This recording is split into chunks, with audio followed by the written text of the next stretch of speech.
আসসালামু আলাইকুম দর্শক, কে আছেন আমাদের সাথে? জি আপু, আমি কে বলছেন? বরিশাল থেকে বলছি। কে বলছেন? বরিশাল থেকে। বরিশাল থেকে। জি, নাম জি। বলুন। হ্যালো। জি, জি, নাম বলে প্রশ্নটি করুন। আমার নাম হচ্ছে রিয়ামণি। জি, রিয়ামণি বলেন। আচ্ছা আপু, স্বাস্থ্য চলাকালীন গর্ভবতী থাকাকালীন জি বলুন।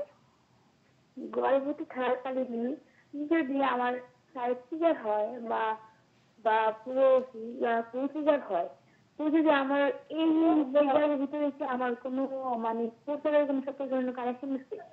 আমার সিজার হওয়ার পর থেকে আমার এই প্রস্রাবে অনেক সমস্যা, বুঝছেন? ঘন ঘন প্রস্রাব, আমি থাকতে পারি না, রাতে অনেকবার যেতে হয়।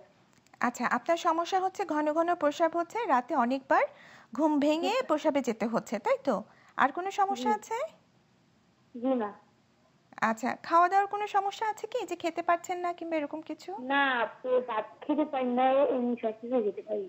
ভাত খেতে পারছেন না, আর অন্য সব কিছুই মোটামুটি খেতে পারছেন, হ্যাঁ। তাই তো? বমি টমি তো হচ্ছে না? বমি কি হচ্ছে? জি। বমি হচ্ছে কি না?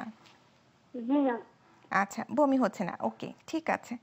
আচ্ছা, আপনি আমাদের সাথেই থাকুন। আচ্ছা, আমি খুব অল্প কথাই বলে দিই যে আসলে সবাই যেটি নিয়ে আমরা আসলে কথা বলছিলাম যে প্রেগন্যান্সি মানে সবাই মনে করে অনেক বেশি ভাত খেতে হবে এবং ভাত খেতে বিকল্প পারছে না। কি কি আছে সেটি নিয়ে আমরা কথা আমরা বলছিলাম যে আলোচনা ওটস করছিলাম। অপশন আছে, রুটি অপশন আছে, আমরা একটা হেলদি ওয়েতে কোনো স্যান্ডউইচ আমরা চাইলে খেতে পারি, আমরা মুড়ি খেতে পারি, চিরা দই আমরা খেতে পারি, হ্যাঁ, মুসলির অপশন আছে। সো অনেক অপশন কিন্তু আছে। কেউ যদি মনে করে যে আমি একটু নুডলস ভালোবাসি, নুডলস চাইলে খেতে পারে, তবে সেটাকে একটু নিউট্রিয়েন্ট অ্যাড করে, অর্থাৎ একটু সবজি, একটু ডিমের হোয়াইট পার্ট অথবা হোল এগটাও চাইলে দিতে পারে, একটু চিকেন অ্যাড করে, একটু কালারফুল শাকসবজি দিয়ে কিন্তু এই নুডলসটাকে কিন্তু একদম কমপ্লিট একটা মিল হিসেবে কিন্তু চাইলে খেতে পারে। সুতরাং প্রেগনেন্সি মানে যে দুপুরে রাতে ভাত খেতে হবে ওরকম ম্যান্ডেটরি কিছু নাই। আচ্ছা, মানে কোনো কার্বোহাইড্রেট বাধ্যবাধকতা পরিমাণের আসলে নাই। পাশাপাশি যদি শাকসবজি এবং ফার্স্ট ক্লাস প্রোটিনের অপশনটা থাকে, তাহলে আমার কাছে মনে হয় যে ডেফিসিয়েন্সির বিষয়টা আসলে কখনোই আসবে না।